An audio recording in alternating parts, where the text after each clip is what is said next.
Anak-anak ibu yang soleh dan soleha, pelajaran kita pada hari ini yaitu tentang mengaji dan mengkaji surat Al-Hujurat, surat ke-49 ayat ke-13 dan hadis tentang keragaman.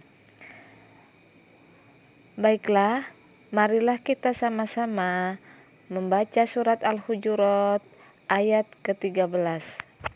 Bismillahirrahmanirrahim. Ya ayuhan nasu inna khalaqnakum min zakari wa unsa wa ja'alnakum su'uba wa qabaila lita'arafu. Inna akramakum indallahi atqakum. Innallaha alimun khabir. Shadaqallahul azim. Anak-anak ibu yang soleh dan soleha, pelajaran kita pada hari ini yaitu tentang mengaji dan mengkaji surat Al-Hujurat, surat ke-49 ayat ke-13 dan hadis tentang keragaman.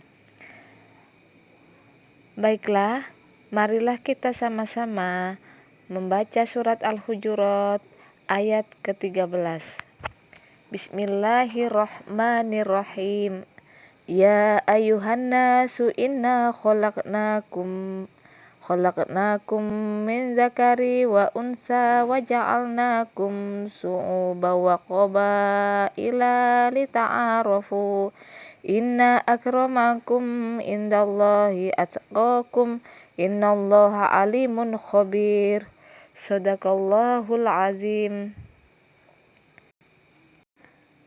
Yang artinya, hai manusia, sesungguhnya kami menciptakan kamu dari seorang laki-laki dan seorang perempuan dan menjadikan kamu berbangsa-bangsa dan bersuku-suku, supaya kamu saling kenal mengenal.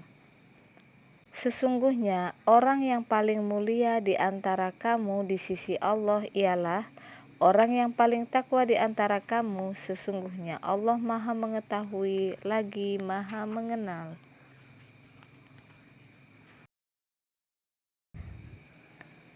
Adapun keragaman gunanya untuk saling mengenal, bekerja sama dan memberikan manfaat, bukan saling menghina.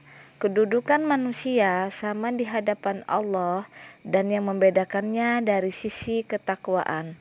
Manusia yang paling mulia adalah manusia yang paling bertakwa kepada Allah Subhanahu wa Ta'ala.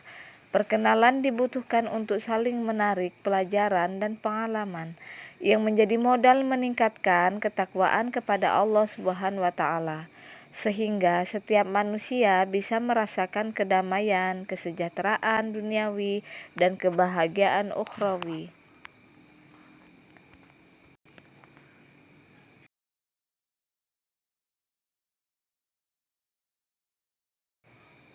Perlu kalian ketahui, pesan pokok dari ayat ini adalah mengajarkan prinsip-prinsip dasar kesetaraan, persaudaraan, dan takwa dalam Islam.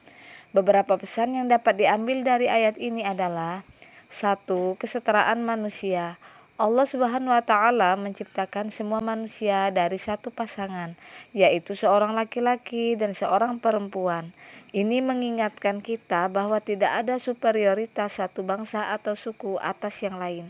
Semua manusia sama di hadapan Allah Subhanahu wa Ta'ala. Pesan pokok yang kedua yaitu keberagaman sebagai kehendak Allah Subhanahu wa Ta'ala. Allah Subhanahu wa Ta'ala menciptakan manusia dalam berbagai suku dan bangsa agar mereka dapat saling mengenal satu sama lain. Dan hal ini menunjukkan bahwa keberagaman adalah kehendak Allah Subhanahu wa Ta'ala yang menjadi sumber pengetahuan dan penghormatan antara manusia. Ketiga, kualitas yang mulia. Ayat ini mengatakan bahwa yang paling mulia di mata Allah adalah orang yang paling bertakwa. Kualitas seseorang ditentukan oleh ketakwaannya kepada Allah, bukan oleh status sosial, etnis, ataupun ekonomi. Pesan pokok yang keempat, pengetahuan dan pengenalan.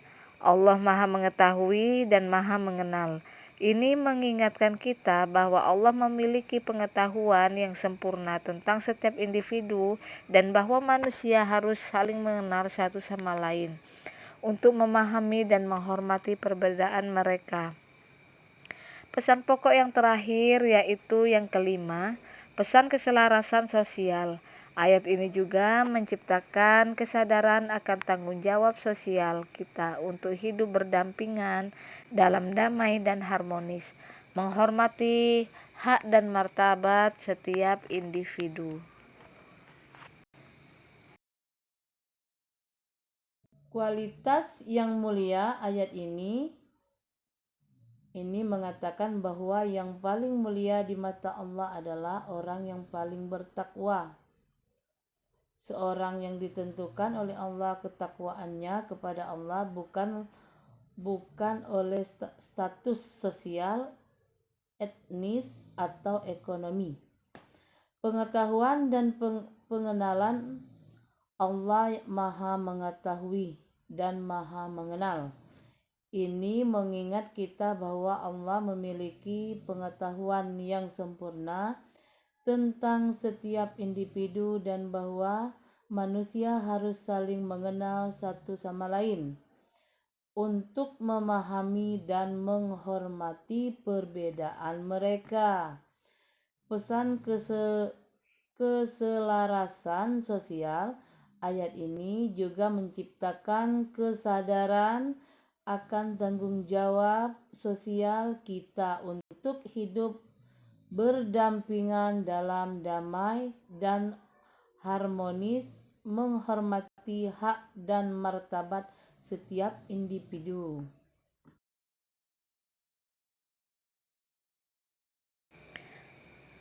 Satu, hadis tentang kekuatan dalam keragaman. Rasulullah Shallallahu Alaihi Wasallam bersabda, orang yang paling dicintai oleh Allah di antara hamba-hambanya adalah orang yang paling bermanfaat bagi orang lain, dan orang yang paling dicintai oleh Allah adalah orang yang paling banyak memberi manfaat kepada orang lain. Hadis riwayat Ibnu Hibban. Yang kedua, hadis tentang keadilan dalam keragaman. Rasulullah Shallallahu bersabda, wahai manusia, sesungguhnya Rob kalian adalah satu dan Bapak kalian adalah satu.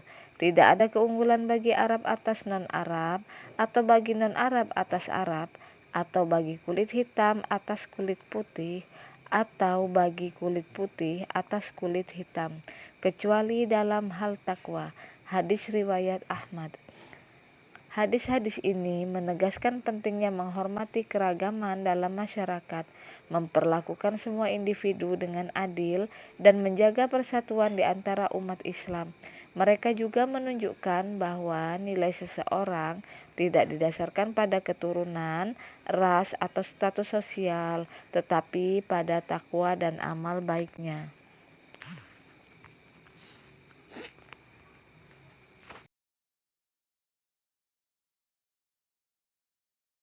Isi pokok hadis tentang keragaman. Hadis tentang keragaman adalah hadis yang mengajarkan nilai-nilai persaudaraan, toleransi, dan penghargaan terhadap keberagaman dalam masyarakat.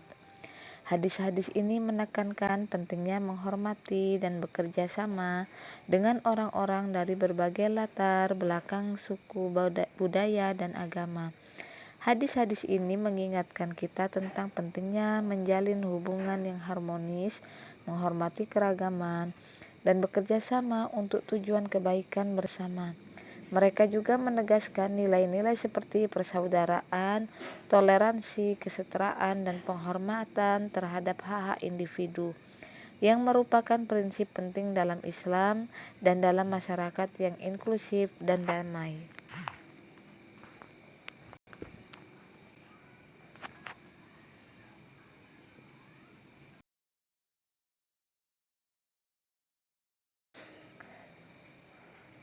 Sampai di sini, apakah kalian masih belum paham pelajaran tentang surat Al-Hujurat yang telah kita bahas bersama-sama?